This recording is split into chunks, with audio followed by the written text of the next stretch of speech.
What's up guys, Table 1 Gaming here again. Today's video is about PPG and their new artificial ban list. Is it a good idea or a bad idea? I'll be discussing the pros and cons about this situation so you can decide for yourself.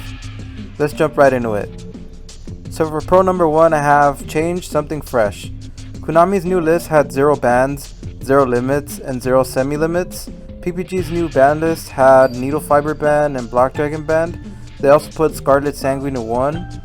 These changes make it so that we don't have to see Adamancipator versus Eldritch all day long. We're going to see a rise in other strategies such as Mermails, Salamangreat, Pendulums, Altergeist, Necros, and Guru Control.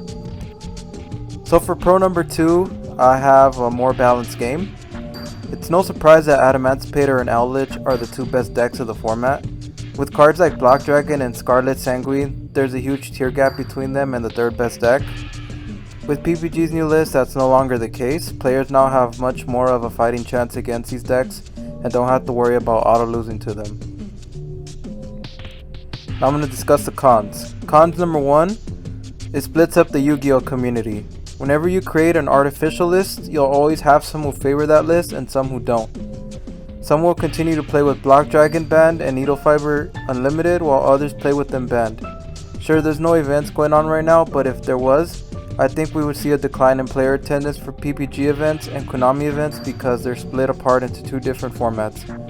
Players who prefer the official Konami list won't bother with PPG events anymore, and players who like the PPG list would probably stop attending Konami events. As of right now, there's only online events, so we won't see that happening, at least not for now. Con number 2, double the amount of playtesting.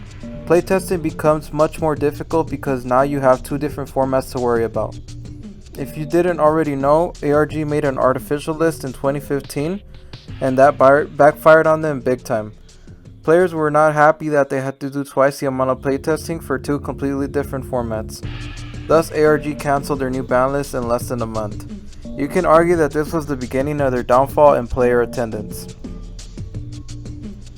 That wraps up today's video. Thanks for watching and subscribe to the channel if you already haven't. Let me know in the comment section below if you prefer the Konami list or the PPG list. This is Table 1 Gaming signing out.